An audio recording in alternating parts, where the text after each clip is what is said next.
Et salut tout le monde, c'est Baptiste de la chaîne Mobilitest. J'espère que vous allez bien et je tenais à vous souhaiter une bonne année parce que ça sera la première vidéo de 2024. Aujourd'hui, je ne vous fais pas un test sur un vélo ni sur une trottinette, mais sur une draisienne électrique que vous voyez juste ici. Il s'agit de la Kukirin C1 Pro. Cette vidéo sera composée de 3 parties. Vous êtes sûrement habitué si vous êtes abonné à la chaîne. La première partie qui va commencer maintenant, on va faire les présentations de cette Kukirin C1 Pro. La vitesse, les caractéristiques techniques, le prix, etc.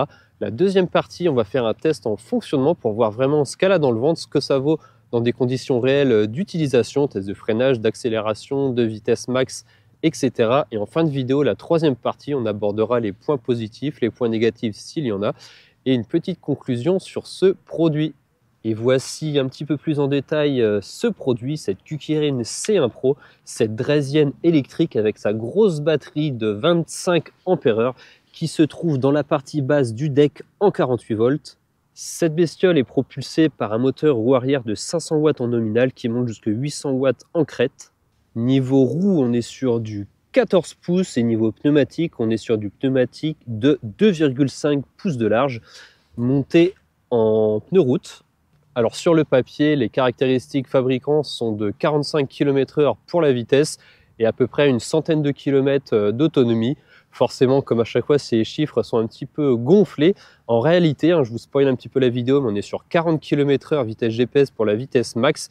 Et pour l'autonomie, forcément, ça dépend de l'utilisation, de la vitesse de votre poids, etc. On peut plutôt compter sur les 60-70 km avec sa batterie de 25 Ah en 48 volts. Et pour arrêter tout ça, on a du frein à disque, c'est du frein à disque à câble. Malheureusement, on n'est pas sur de l'hydraulique. Voici pour l'arrière. Et on remarque au passage le garde-boue ici pour l'arrière.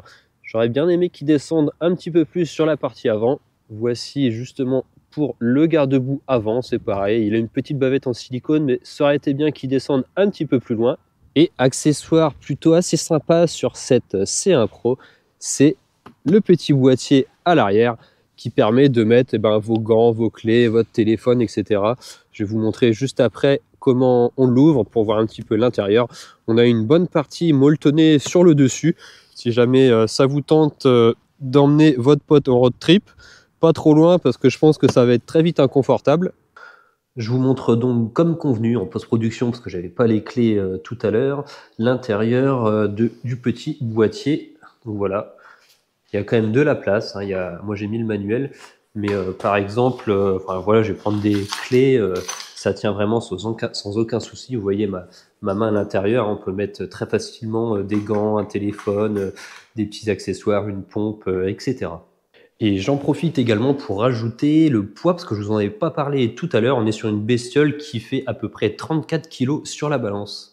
Au niveau de l'éclairage, donc voici pour la lumière avant composée de 4 LED. Ça éclaire vraiment assez fort, on est dans la moyenne haute en termes d'éclairage de ce que j'ai l'habitude de voir. Et pour la partie éclairage arrière avec, comme vous pouvez le voir, un petit bonus, ils nous ont mis des clignotants. Clignotants progressifs, c'est assez sympa. L'éclairage arrière fait comme assez régulièrement office de feu stop. Hop, voilà. Et donc ouais, les clignotants, c'est plutôt une bonne chose pour une draisienne électrique. Le commodo, hop, c'est ici, gauche-droite, avec juste en dessous le klaxon, et on a en plus un autre klaxon mécanique. Donc on a 2 solutions de klaxon, c'est plutôt pas mal. Et pour parler suspension, donc voici pour la fourche avant. Donc on n'a pas forcément un débattement de dingue. De toute façon, c'est pas une trottinette, pardon, une draisienne, petit lapsus, qui est faite pour faire de la descente ou du saut. Il n'y a pas besoin d'avoir 50 cm de débattement. On a une bonne selle vraiment très épaisse, très moelleuse. Regardez comment ça s'enfonce quand on appuie un petit peu dessus. Et on a des ressorts juste en dessous pour amortir encore plus l'assise. Donc c'est plutôt un bon point, c'est assez confortable. Et juste avant de vous parler du prix, je voulais vous montrer le deck, parce qu'on a un beau deck en bois. Alors forcément, c'est pas du tech, mais je trouve que ça donne un look quand même assez sympa, à voir dans le temps comment ça dure.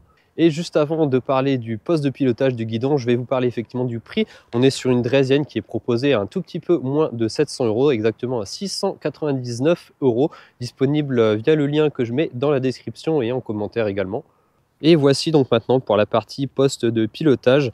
Donc on a bien sûr l'accélérateur qui se trouve ici, accélérateur au pouce, hop, qui nous emmène donc jusqu'à 40 km/h, vitesse réelle GPS.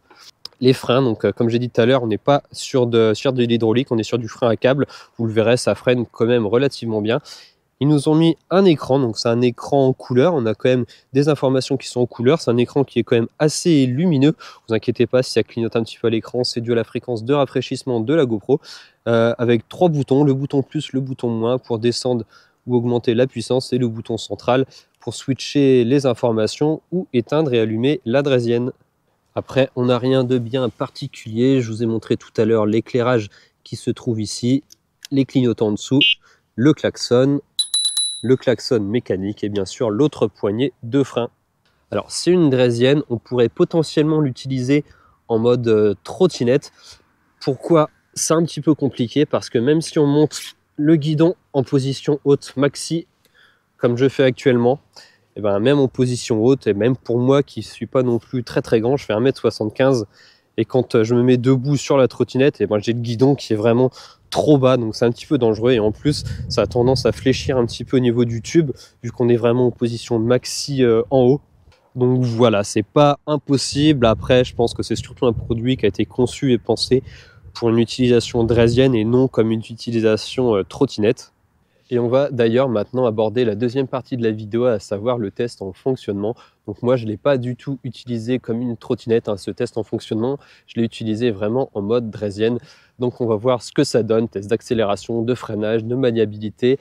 C'est parti, à tout de suite. Et on est maintenant monté à bord de cette Kukirin C1 Pro. Donc la version Pro, c'est la version améliorée, parce qu'il y a la version aussi juste Kukirin C1 avec une batterie plus petite, il me semble. Donc voilà, on va commencer cette deuxième partie de la vidéo par les tests en fonctionnement. Comme à chaque fois, vous avez l'habitude, si vous êtes un habitué de la chaîne, on va commencer par le traditionnel test de vitesse max. Alors sur le papier, il annonce à 45 km/h. On va voir ce que c'est plutôt en pratique. Allez, c'est parti, départ arrêté. 20 km/h, 30 km/h, 35,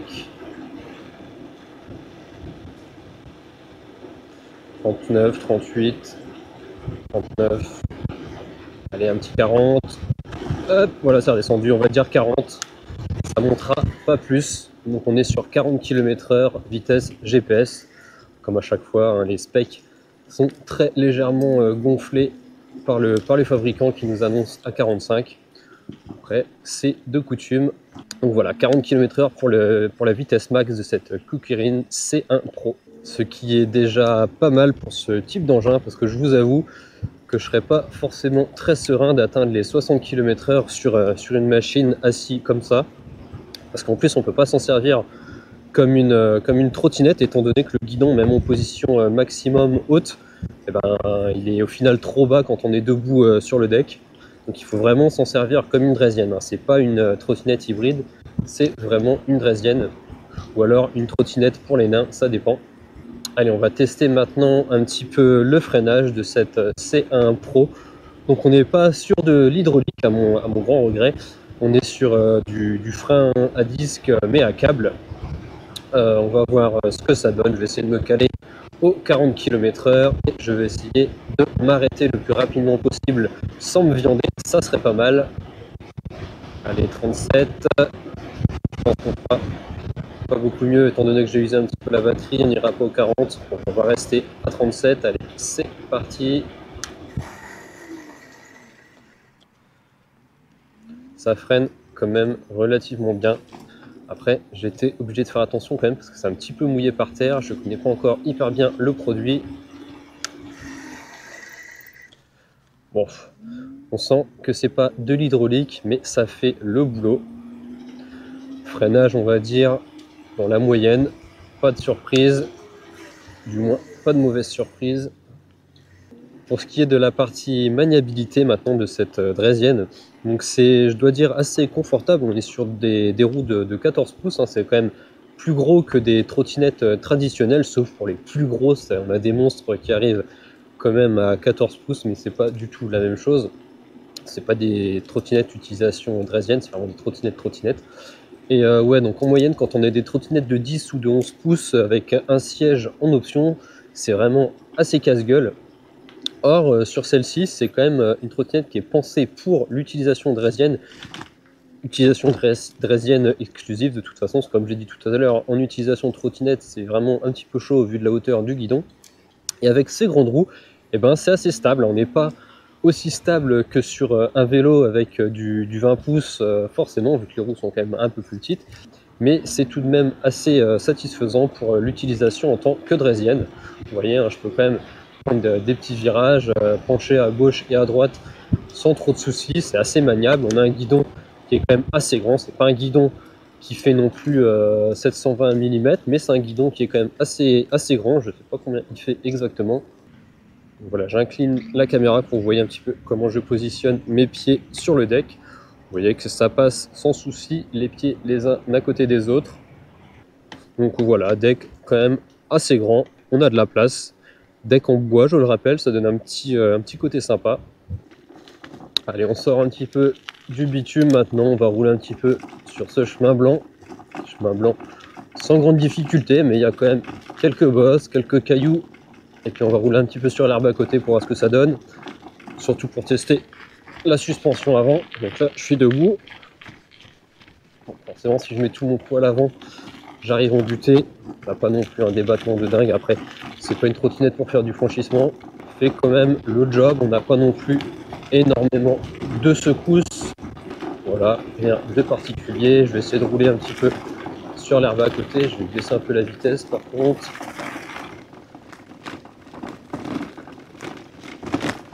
C'est bon, ça secoue un petit peu plus.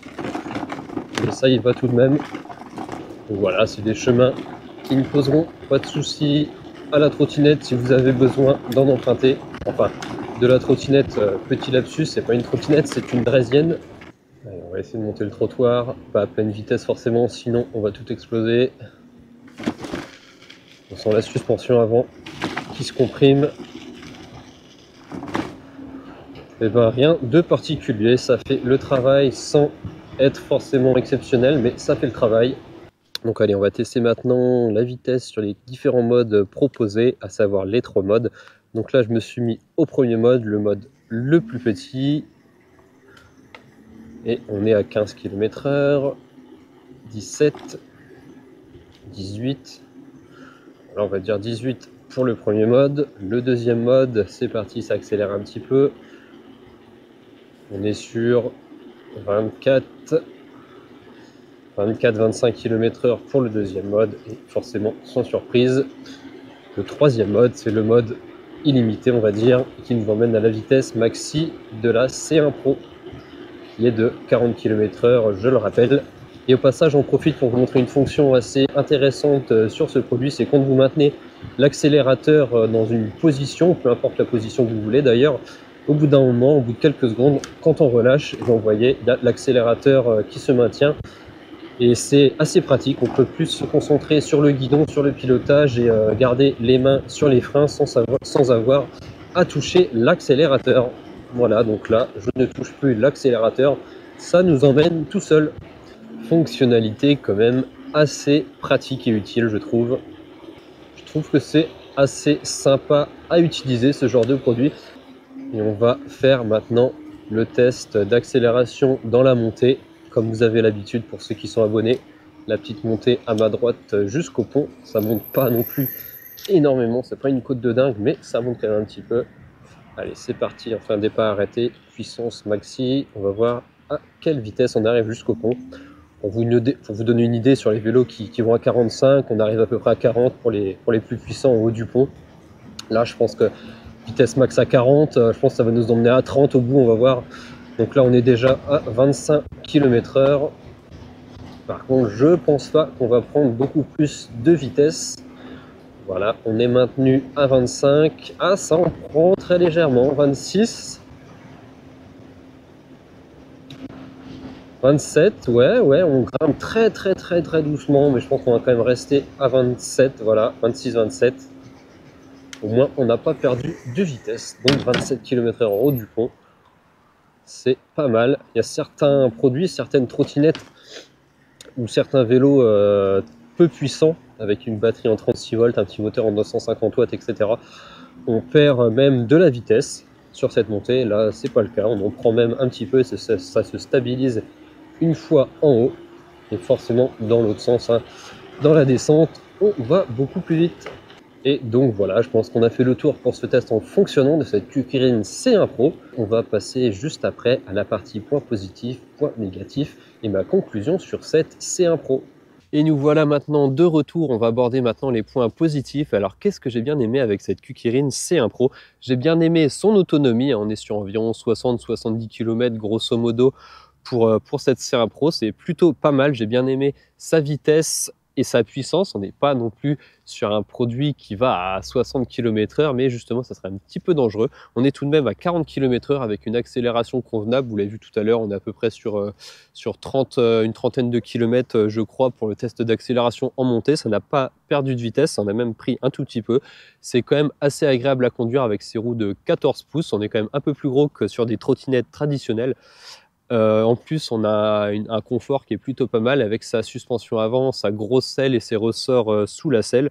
On a un bon écran qui est quand même assez lumineux et je trouve que l'éclairage avant ainsi que l'éclairage arrière sont plutôt corrects, même très corrects. On nous voit vraiment très bien, on arrive très bien à voir également de nuit et en plus on a des clignotants à l'arrière.